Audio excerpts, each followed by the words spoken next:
legal session. Believe me, post-lunch legal sessions are best sedatives in the world. So my job is most difficult job. To first keep myself awake, keep you people awake, and then enlighten you with whatever little knowledge I have. So please be with me till the end. So we are going to touch each and every practical aspect of medical negligence. And if whatever it will remain, then we will cover it in question and answer sections if time permits. So let's start. This is routine disclaimer. The materials presented and discussion generated during the presentation is for academic purpose only. This does not amount to personalized professional legal opinion. This presentation does not discuss individual legislations such as MTK Act, PCPNDT Act, POCSO Act, etc. References shows are regarding current legal status and subject to change as per new precedents. Regulations are subject to change as per time and areas. This disclaimer does not mean इस कहानी की सभी पात्र और घटनाएं काल्पनिक हैं. Everything is fair, but law is the thing which is constantly changing. So we cannot we cannot give the justice to the lecture if we are going to use each and every proposition which has been used in this lecture. So let us proceed. If you will see, I am there in the field since last 10 years, and in this decade, there is exponential and exorbitant rise in medical legal litigations, especially in medical negligence cases. If you will see, after Kunal Saha case or Kunal Saha and Anuradha case, the Supreme Court awarded 11 crore of compensation to the patient, and after that case, the number of cases or number of litigations has increased more exponentially. If you want to study that case, you can Google it just at Malay Kumar Ganguly and Dr. Sukumar Mukherjee case. The Supreme Court has awarded 11 crore of compensation to the patient, and after that case, so many litigations are coming and so many medical negligence cases and criminal and civil cases are coming. So, our motto is to avoid the litigations, to fight the litigations and to win the litigations. So, the motto of the lecture is only this, that you will be able to avoid the litigations, how to avoid the litigations and how to combat the litigations if there are any. The attitude of the patient or the arrogance and thankless attitude of the patient is not new to us. We have seen this from the ages. If you see the ancient literatures, when patient needs a doctor, they will ask a doctor, "Sharire jarjari bhute vyadi bhushe kalivare. Aushadhi janhavi doyam vaidyo narayano hari." He says that Vaidya is like a doctor is like a god, and when any undesired result or unprecedented outcome comes, then the language of patient changes. And he says that Vaidyaraja namastubhyam yamaraja sarvodara yamastu harati prana Vaidya pranam dhanani shakti. The yam takes away the life, but the Vaidya takes away, doctor takes away life and money both. This is what is attitude. But this is not a worry, because this attitude is from ages. The worry is the attitude of the patient has changed from thankless to violence, and the attitude has becoming more and more revengeful. They want to say that मैं तुझसे सबक सिखाऊंगा, मैं उसे छोड़ूंगा नहीं. This is what is the problem nowadays. The people have become more revengeful. So the extent and so the seriousness of medical litigations are becoming more and more grave. Why it is so? If we see, there are some reasons why the scenario has been changed. There is changed perspective of patients, as we have seen.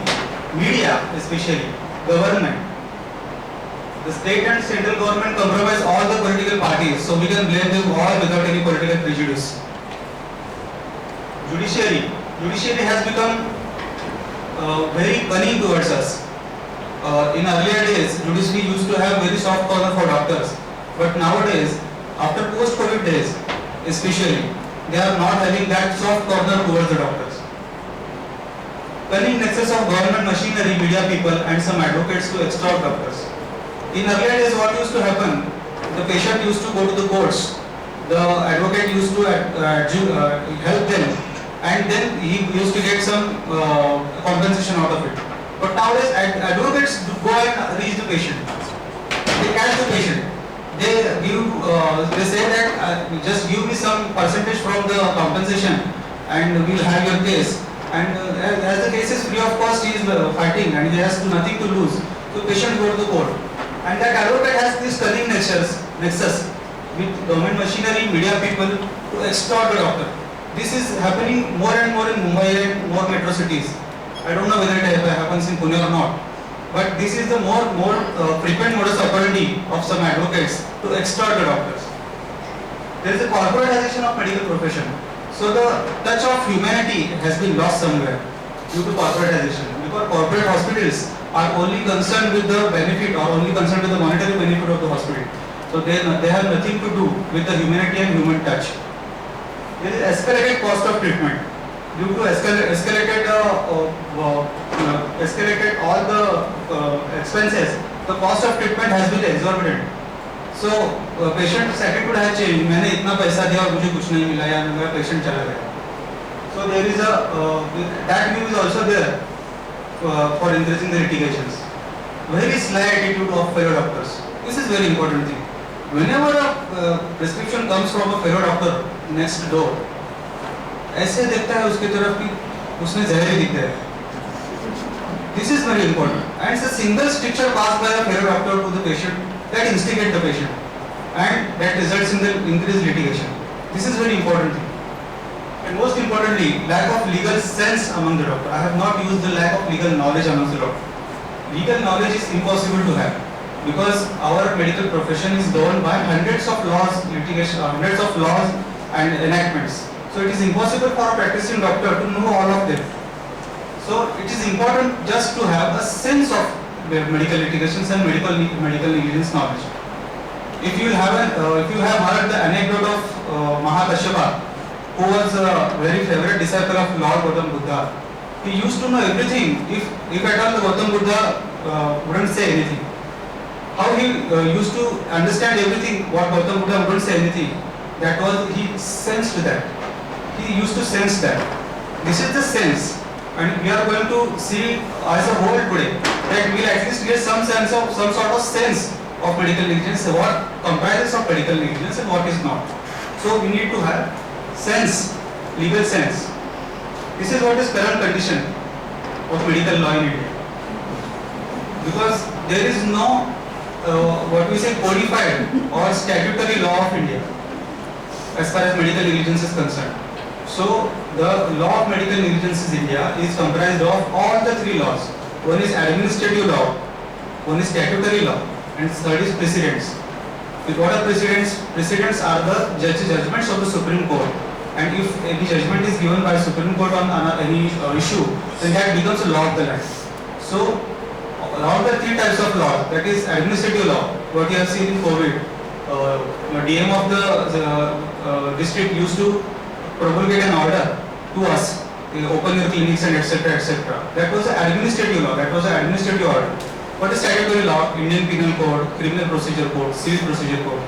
All are statutory laws which are being passed by Parliament. And what is precedents? They are judge-made laws.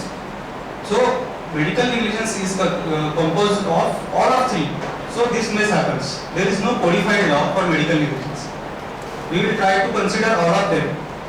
Because ignorantia juris is non exudat. This is the very important legal maxim or legal principle, which means that ignorance of law is not an excuse.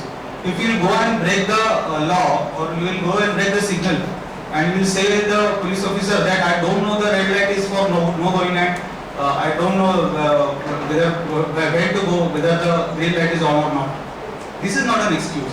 You must know the law of land. So we have to know what are the general laws which are concerned with medical negligence.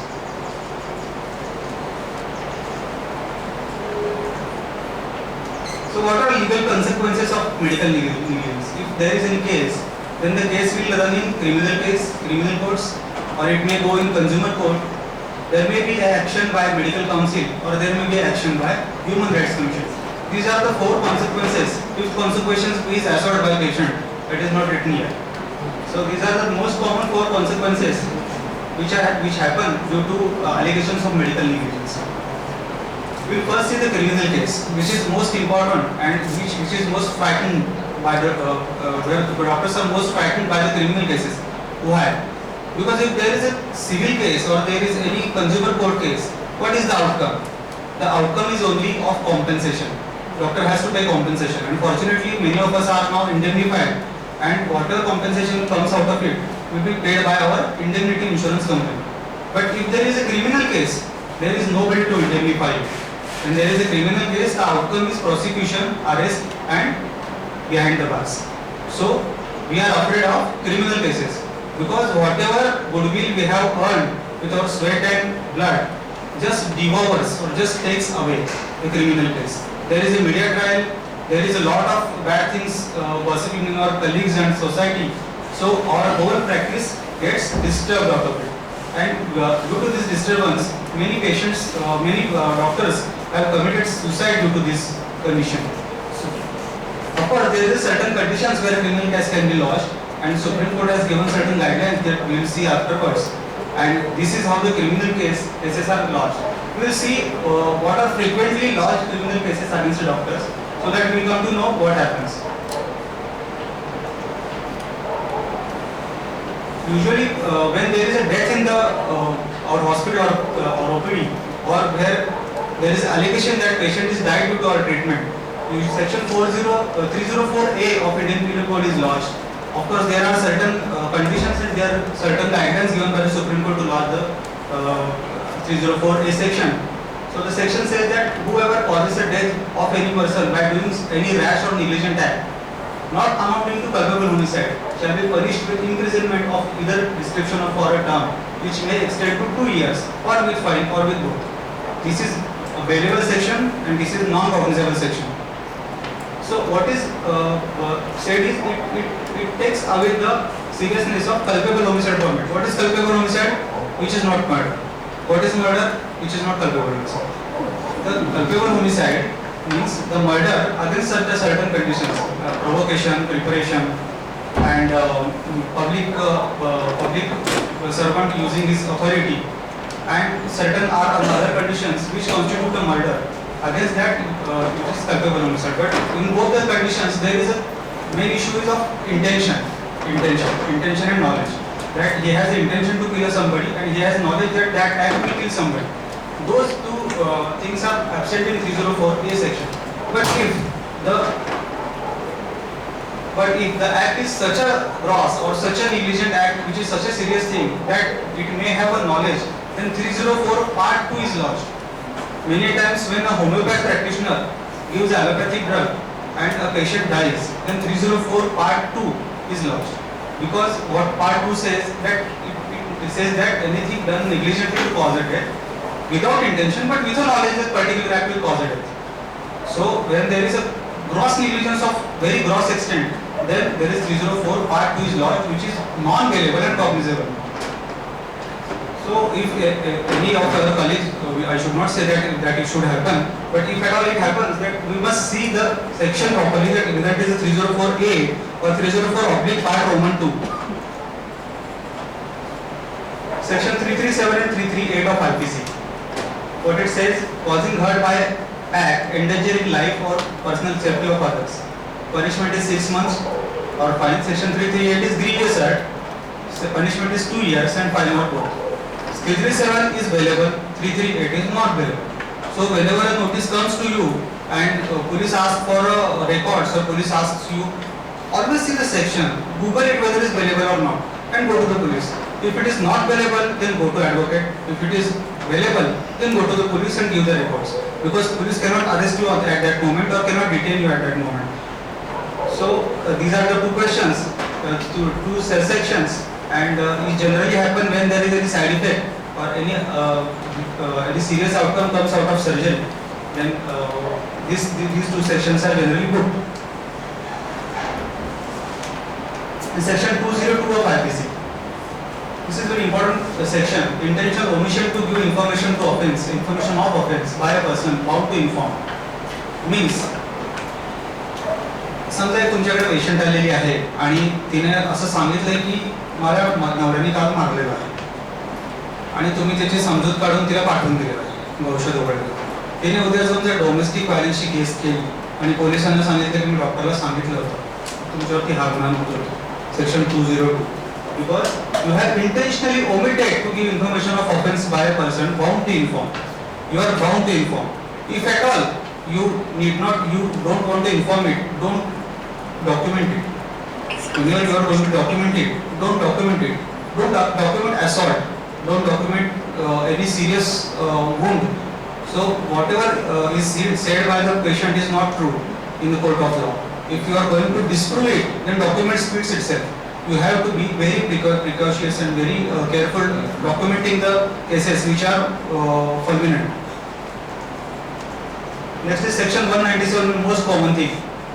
Whoever issues or signs any certificate required by law to be given or signed or relating to any fact of which such a certificate is by law admissible in evidence, knowing or believing that such certificate is false in any material point shall be punished in the same manner as if he gave false evidence.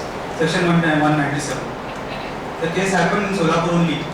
The patient came to the doctor and said that I want please post dated certificate of so and so date.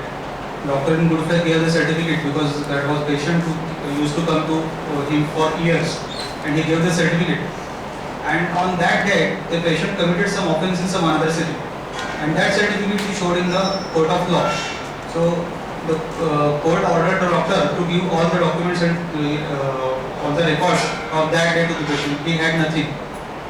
He had nothing, and he has to face the consequences. He has to face the worry and stricture out of it. So we have to be very precautious and very careful while giving certificates usually.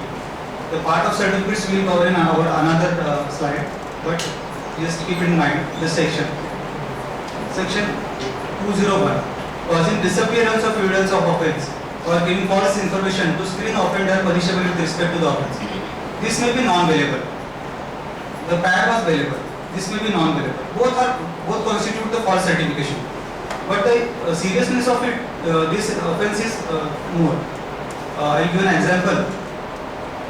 The patient, the relatives of the patient came to the doctor and said that our in-law, our sister, daughter-in-law, is very weak and she is feeling very weak. She has suffered vomiting since morning. She had 10-12 vomitings and she is now very weak. Please come to home and see her. The doctor came, went there, and she saw the patient. BP was low and she was drowsy. And patient relatives said that doctor saline lawa please. Patient स्वतःहून saline लावा म्हणजे डॉक्टरला कुत्रा प्राप्तीचा आनंद. त्यांनी saline वगैरे लावलं, IV लावलं, सकाळपासून दुपारपर्यंत her condition deteriorated and finally she died. Then they came to the clinic. ऐसा हुआ वैसा हुआ ऐसा कैसा हुआ, चले गई तुम्हारी दवा से चली गई ऐसे, तुमने क्या इंजेक्शन दिया ये? So he went there. There was a huge havoc over there. And finally some people, elderly people came to him and doctor आप certify कर दो natural death से छुटा दीजिए, नहीं तो हम आगे जाने वाले पुलिस की तरफ जाने वाले ये करने वाले वो करने वाले. Doctor was in worry. He gave certificate of natural death. And that parents of the lady, parent of that diseased lady, went to the court and they lodged 498A dowry death. This is very serious offence. And she was buried. Actually, she was not burned. She was buried. Her post-mortem was carried out after 14th day, 14th or 15 days, and it was claimed that she was intoxicated. Then this section lodged against doctor. To read this section 34, common intention. मिलीभगत, समान हेतु ने केलेला गुन्हा. Doctor still behind the bar. He is not got bail from even High Court. This is what the seriousness of section 201. IPC section 269270. These are bailable offences, and we have seen this in COVID era, with not using mask, not using any precautionary measures to spread a disease. This is the most common section which was used. Even not using biomedical waste, or if anybody alleges that your biomedical waste is spilling out or coming out of your OPD on the road or on the common dustbin of civil nature, then this section can be lodged against you. Even if you are not using your nebulizer properly, these cases happen, na? If you are not using your nebulizer properly and not cleaning it properly, if anybody takes a video goes to the court, this section can be lodged because you are spreading the infection. So be precautious for that. IPC section 420. This is cheating. 420 सबको पता है. So the case happened is like that. A patient came to the doctor and said that my mother is sick. Please come to home and give a certificate that I have to withdraw the pension of my patient, pension of my mother. So first 2 months doctor gave. First doctor went to his home, he gave the certificate. Then he came to know that patient is bedridden. Actually she cannot go to the bank. I have to do the certificate. And when third or fourth month, patient used to come in his heavy OPD. And they देऊन टाका आता तसंच तुम्हाला माहिती आहे कसं. And he went on giving that. For 3 months he gave that. The patient died on second month only. And the relative withdrew her money fraudulently from the bank. When it was came to know that the patient is not alive, when we can give the living certificate to the bank after in the month of March, it was not submitted. There was an inquiry and it was came to know that she went off in October only. So the 5 months whatever pension he withdrew, that became the section 420. And the doctor who gave the certificate, he was lodged with section 34, common intention. Section 420 is non-bailable offence. We have to go to High Court. We went to High Court. We got a bail from the High Court. Doctor was absconded for 45 days, and police escorted money from him not to arrest him, even if he is absconded. This all happened. Finally, he got bail. Finally, the matter was resolved in the conciliation of Lok Adalat. Whatever money was taken by the patient was paid away by the doctor only, and his name was carried away from the charge sheet. Section 21 POCSO, horrible section. Punishment for failure of report of a record case. I give an example. A young lady, a young girl of 15 years came to a doctor saying that she had UTI, urinary tract infection features. And doctor gave her prescription. There was nothing else happened. There was nothing else. I asked him a million times, did she say anything to you? He said, she nothing said to me. And then after 3 or 4 days, they went to the police and said that so and so person has did some physical malpractice with her, and they lodged the case under POCSO Act. And the girl said that, whether the girl said that or the police wanted to say the girl like that, we do not know. But the girl gave the deposition before the court that I have told Dr. Kaka everything. Doctor didn't know anything, but the girl said. And POCSO Act says whatever girl says is Brahma Vakya. You cannot cross that. If the girl says she has told the doctor, then definitely she has told the doctor. And doctor was booked under section 21 of POCSO Act. And this is not a single case. In our city or in the other districts also in Marathwada and Aurangabad especially, day before yesterday, I got to know. These cases are happening. This is the commonest modus operandi used by the offenders to exploit a doctor. That anybody patient who is minor, male or female, goes and afterwards he says that I was told, then we are unable to do anything. So always have a video recording or CCTV recording with a audio with you in the OPD, so that you will be able to at least rebut the contentions or rebut the depositions given by the. That is afterwards when the case goes. Because first it is non-bailable. If at all police asks you to come and give your deposition, they can arrest you. So this is worst section of section 22 POCSO Act. And in last 6 months, I say the cases of litigations on doctors on section 22 POCSO Act is increasing day by day. MTB Act, we all know, this is also non-bailable. Unapproved abortion centers, abortion by non-RMP. Abortion by non-RMP is not for us. Unapproved abortion center. TNDT Act, advertisement, unregistered centers, all things are non-bailable. Irregularities in record keeping, sex selection. Then these were the criminal cases which usually happen or which are usually seen in the medical, so far as medical negligence is concerned. So we'll next move to less serious things which are consumer court cases. Medical profession was included in consumer law after landmark decision of VP Shanta versus IMA in 1995. What essentials are there? There must be a duty towards the patient. The patient must come to you and you give the prescription to the, you give the service to the patient. Then there must be breach of that duty, and there must be damages which are directly related with the duty. These are main components of consumer court, consumer cases which will happen. The new Consumer Act, which was came in 2018, this is more serious, rather more exorbitant compared to the prior one. New Consumer Act apparently excludes medical profession from Consumer Act, but by the influence of VP Shanta case, it still comes within the ambit of Consumer Protection Act. When the Act came, there was no inclusion of medical profession in the list of businesses. So everybody was happy, medical profession has been excluded. But no, there is still there is a live decision of VP Shanta, and even if it is not included in the list, but it is not expressly excluded from the list. So we are still under the ambit of Consumer Protection Act, and we will have to face a consumer case. In pecuniary jurisdiction has been increased drastically, such as district forum up to 1 crore.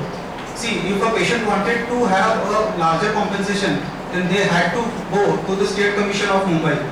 So if a patient is from Amaravati or a patient is from Latur, he will not be able to go to Mumbai and fight the case. But now what happened, the district forum has given authority to up to 1 crore. So the patient, wherever he is, he can be or she can be able to fight a case in nearby district court. So it is most worrisome thing. Then he has to go to the district forum up to 1 crore.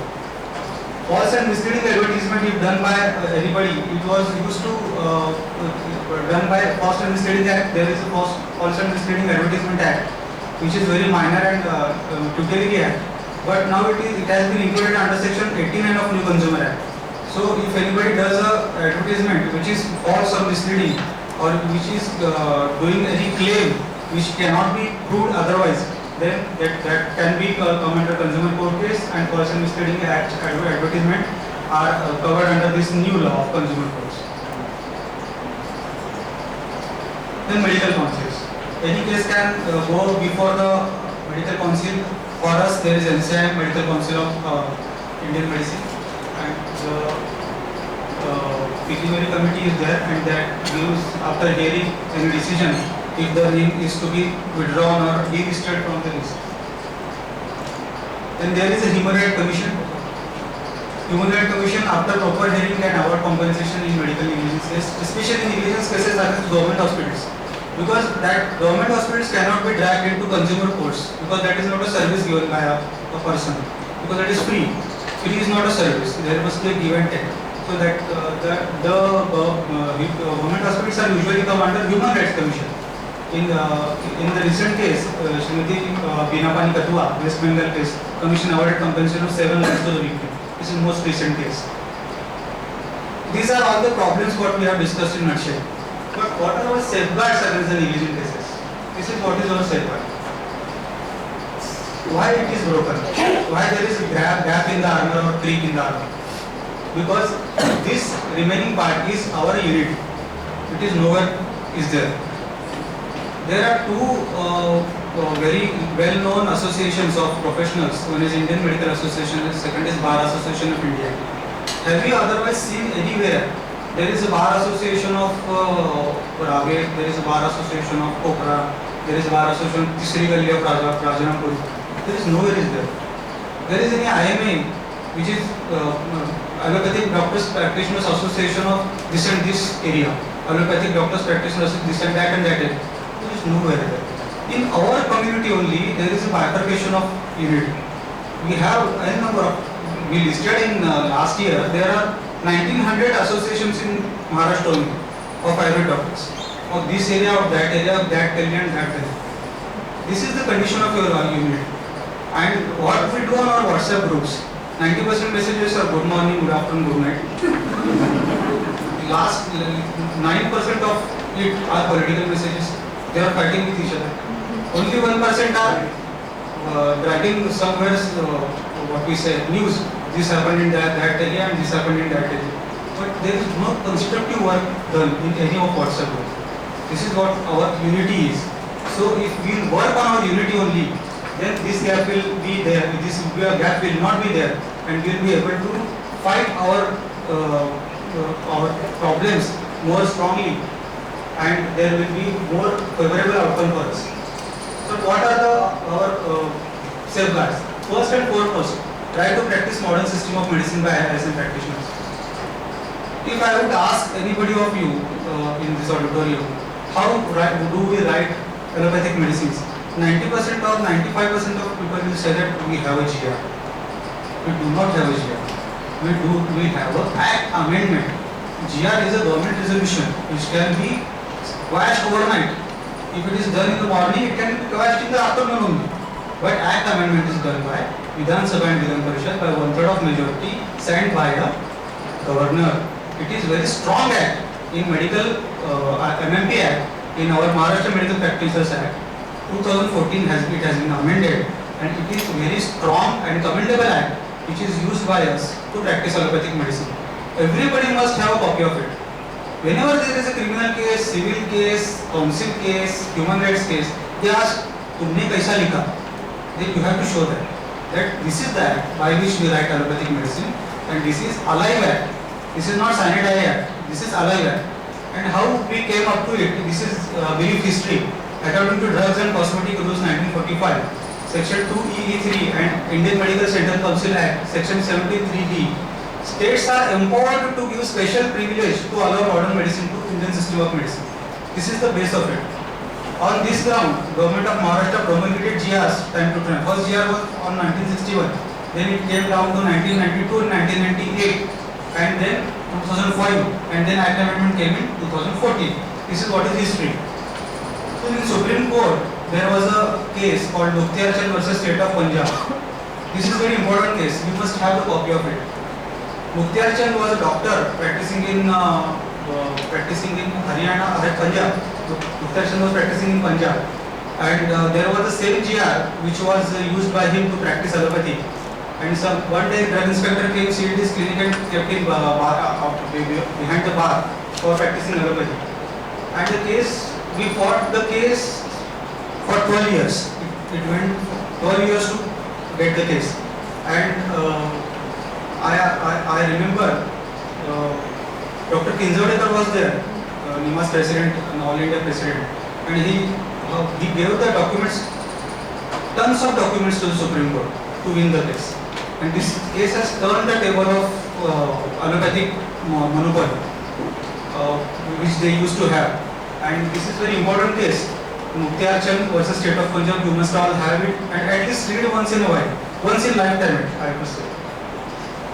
Further, in 2003, in Subhasis Bakshi versus State Bengal Council case, court upheld right to issue certificates.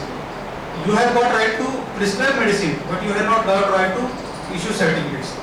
So in this case, it was decided by the Supreme Court that you can also issue certificates as an allopathic and prescribe.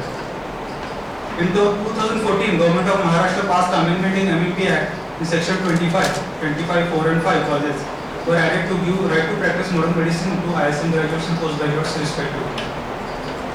This 2014 Act has not been done in an easy way.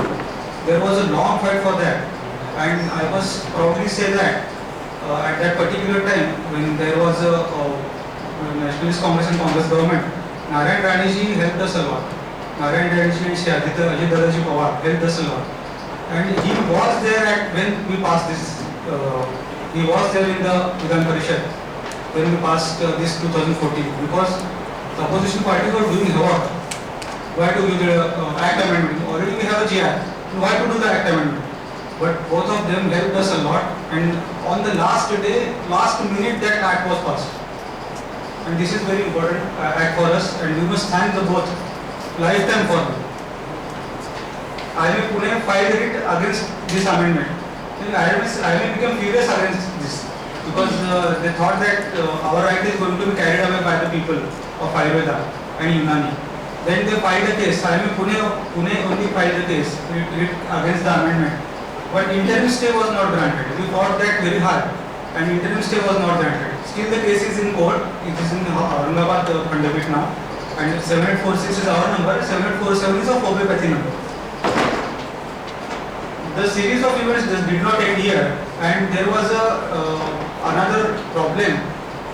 DBCP Act was more superior act than Act Amendment of Maharashtra. This is Delhi Bharatiya Chikitsa Parishad Act, and this act was given precedence assent. राष्ट्रपति मान्यता रहने वाला वो था DBCP Act, which was quashed by Delhi High Court. Doctors were not allowed to practice allopathy in Delhi. Whoever were practicing allopathy, they were kept behind bars. All the clinics were sealed. This was the case. And we came to know that if this is the case with Delhi, then tomorrow this precedent of this decision of this High Court will be used in Maharashtra only, and we will not be able to fight for our rights in Maharashtra. We will not be able to save our Act Amendment. So we went to Delhi. We met so many lawyers we were able to meet. We met Indira Jaising, we met Kapilji Sibal, we met Abhishek Manu Singh, but nobody was ready to take our case. Fortunately, one of our senior colleagues and our chairman of legal cell, Dr. Nitinji Kothare, he was somewhat aware of Nikhil Sakardand and Prahlad Paranske, who were assistant to Harishji Salve, who is the topmost lawyer of India. And we all met Harishji Salve, and fortunately he took our case. The advocate who is advocate for Queen of England in India, who fought Salman Khan's case, who fought Vodafone's case, which are most, what we say, celebrity cases, who took our case of BMS doctors, and for least charges of 19 lakhs per appearance. These are least charges. And no, these are not least charges. He fought for Kulbhushan Jadhav in International Court of Justice for only 1 rupee. But these are second least charges, you can say. And he fought for us. And in second hearing only, the case was dismissed. This was the face value of that man. But those 40 lakhs were also very difficult for us to carry out. We got sponsorship from Dettol and Odomos. It is used to have now approved by IMA on back of the Dettol. For 2 years it was approved for Nima, on Odomos also and for Dettol also. Now IMA is doing it for free because they don't want to raise the money for that. Us. They don't want us for raise the money for fighting against them. But now they are doing it for free. So for 2 years we had that sponsorship, and for those 40 to 50 lakhs rupees we used them. So this is the thing which DBCP Act taught us, and now DBCP Act is sustained, and that is why our amendment Maharashtra Act Amendment is also sustained. This is the history of our allopathic right. So now coming towards the medical negligence, this is the backbone of medical negligence worldwide. This case is the backbone of medical negligence worldwide. This is Bolam versus Prime Hospital case. This is English law case. This happened in England only. And the case was, Mr. Bolam was having ailment of severe depression. He went to a psychiatrist, and he went to a psychiatric hospital, and he was given ECTs, electroconvulsive therapies. And the doctor of, at that particular time, there were two schools of thoughts. ECTs were to be given with muscle relaxants, and ECTs were to be given without muscle relaxants. The doctor of the Bolam was of believing in school of thought that ECTs must be given without muscle relaxants. So that the ECTs were given to him. He had a fulvital convulsions, and those convulsions resulted in fractures, including the fracture to his acetabular, which was diagnosed later on, and which was treated, and he was happily went to home. And as he went to home, he flexed his muscles. He says that the muscle relaxant was not given to me, so I sustained fractures, so I suffered, so hospital must pay me compensation. On that particular issue, the decision was given first time on medical negligence. First thing is a right to choose between way of treatment. A doctor is not guilty of negligence if he acted in accordance with practice accepted as standard by a responsible body of medical fraternity skilled in that particular treatment. Understand this, huh? No one can say that I have read somewhere, so I give that. No, there must be a practice accepted by a standard by a responsible body of medical fraternity, and whoever is delivering that skill must be skilled in that particular treatment. If it is there, then there is a right to choose between the way of treatment for a doctor. We use this principle in one case. what happened that in one of our hospital, a GP gave injectable diclofenac to patients, and in 2 days, 7 people had abscesses in just 2 days, and 4 of them were diabetic, 2 were admitted, 1 was dead due to septicemia. So he was booked under 304A. So many sections were lodged. He went absconded.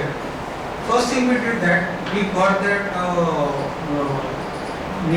syringe of diclofenac, and we sent it to laboratory. And when the result came, it was having fulminant and it was having serious infections in it. So the doctor was not held negligent due to his act, but doctor was held negligent due to the act done by the pharmacy or act done the laboratory was the company which produced that. So that doctor had choice whether to use this injection or that injection. Doctor used laboratory injection, laboratory company's injection, but he was not held guilty because he had a choice to use any of the authorized drug which was in the market, and he used that because the drug was used for body and the patient was having body. But as the medicine itself was contaminated, it was not held that the doctor was guilty. This was the case. Then there is another very much important principle which has been laid down in this case, which is a reasonable standard of care. The doctor is not expected to deliver highest standard of care. Whatever standard of care we are giving, that should not be the lowest one or may not be the highest one. If it is anywhere in between, it is perfectly alright. It is perfectly acceptable by the board.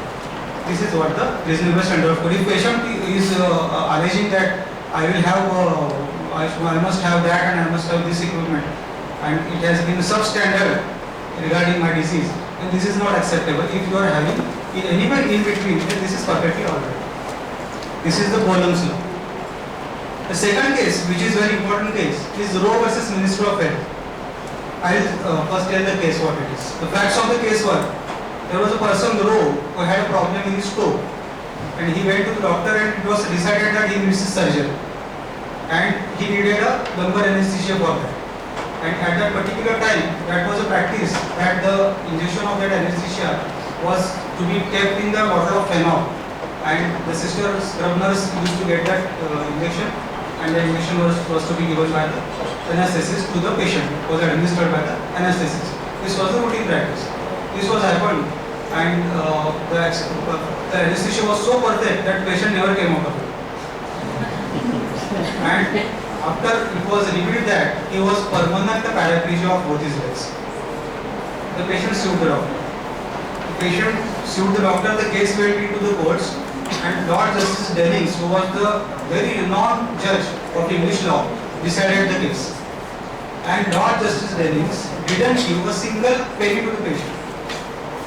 A person who was stuck to the wheelchair for the rest of his life didn't get a single penny as a compensation for this. Why this happened? After that the case was happened, there was an internal inquiry in the hospital, and the hospital came to know that ampules which were coming from the company, which they were having microscopic openings, they were having microscopic pores in it. So when it was kept in the phenol, the injection what used to be used was phenol contaminated injection. So you all know what phenol comes when it comes to the nervous system. It is highly toxic, and it was permanently transacted the spinal cord where it was injected. So there was a permanent paraplegia to the patient, and that happened. Now, in this case, Lord Justice Dennings gave two principles. What are they? The doctrine of unforeseeability. That is, if anything is unforeseeable by a doctor, if anything happens without any bad intention, if it is unforeseeable, on his wildest of his dreams he wouldn't imagine that, then doctor is not held negligent. Then there is a doctrine of vicarious liability, because the hospital said that, the doctor said that I didn't do anything, the sister gave me the injection, I just administered it. So sister is liable to pay the compensation. So this is not the thing. Whenever you are doing practicing in the hospital, if anything happens bad, even in the hands of or lower staff of you, then you are the responsible thing. There is a vicarious liability. If anything happens bad, then superior is respondent, not the inferior is respondent. So this is the doctrine of vicarious liability. Now you will say that if I have a staff of 100 people in my hospital, And if one people is going to do any negligent act in one day, in on 100 days I will be only giving compensation to people. This is not happens. Then hospital has a way out that they have to get an internal employee and they have to punish the people who are they are responsible actually, and they can cut the money from their salary and anything. I am not suggesting that this is what happens. So this is the thing that usually happens, and the compensation is paid by the hospital only, but recorded by the hospital also. This is doctrine of vicarious liability. Now these both of the things, both the cases were of civil liability. Now this is the most important and most, what we say, the backbone of the criminal negligence in India. This is Jacob Matthews versus State of Punjab. And this case is so important that if anybody asks me what do I refer if I want to know what is medical negligence is, just go to the Google, just type that Dr. Jacob Matthews, State of Punjab, get a 14-page judgment, read it, you will come to know what medical negligence as far as Indian law is concerned. That important it is. I will shortly tell you the facts of the case. Dr. Jacob Matthews ran a hospital in State of Punjab. The patient came to him, he was 72 years old and had element of terminal cancer, or he had a terminal carcinoma. So the patient relative came to him, and when he saw the patient, he said that I can do nothing for the patient, and just go to home, just take the patient to the home, let the patient be in the home and let the patient die in the home in front of his relatives. The relatives of the patient were very influential. They said to the doctor that nothing doing, we want him to be here, let the patient be in the hospital, let the patient die in the hospital. So on the one day, what happened? The patient went in gasping.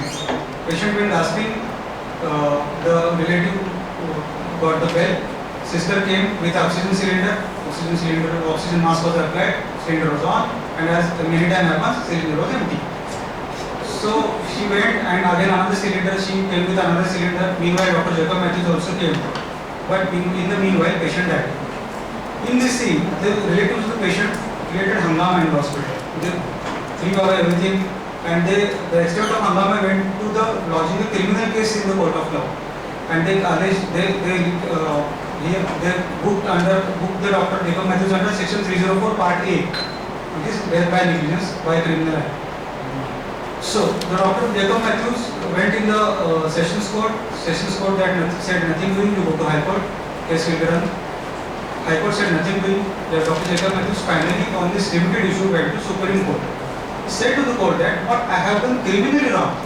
If the patient would have been at the home, there would have been no Dr. Jacob Matthews, there would have been no oxygen cylinder. Why I am held criminally liable to the death of the patient? This was the question of Dr. Jacob Matthews. And this case was decided by three judge bench, and the presided over by the Chief Justice of India. And this was the best case decided for doctors, in perspective of doctors, so far as medical law in India is concerned. What is it lays down? The degree of negligence required to be a criminal negligence should be gross in nature. What is gross in nature? It must be a serious in nature. What is gross negligence? What a doctor will do, what he wouldn't do in widest of his dreams. If I am an ophthalmologist, I will go to a surgery, I will do a craniotomy, and due to my heroic act, patient dies. This is gross negligence. See, I am Dr. Kupedi, I am a general surgeon. I am dead drunk. I am that drunk that I cannot walk. And I go to the OT, I apply the Robuster cannula in the patient's abdomen. The aorta is punctured, the gush of blood comes and patient dies. This is gross negligence. If you want to file a criminal case in court of law, then the negligence must be of gross nature or serious nature. Then, to impose a criminal liability under section 304A, it is mandatory that the death should have been the direct result of rash and negligent act of the accused. आज injection दिया, 4 दिन बाद 10 जगह घूम के patient घर पे चला गया. This is not a direct act. So there must be a direct relation between the act and the negligence.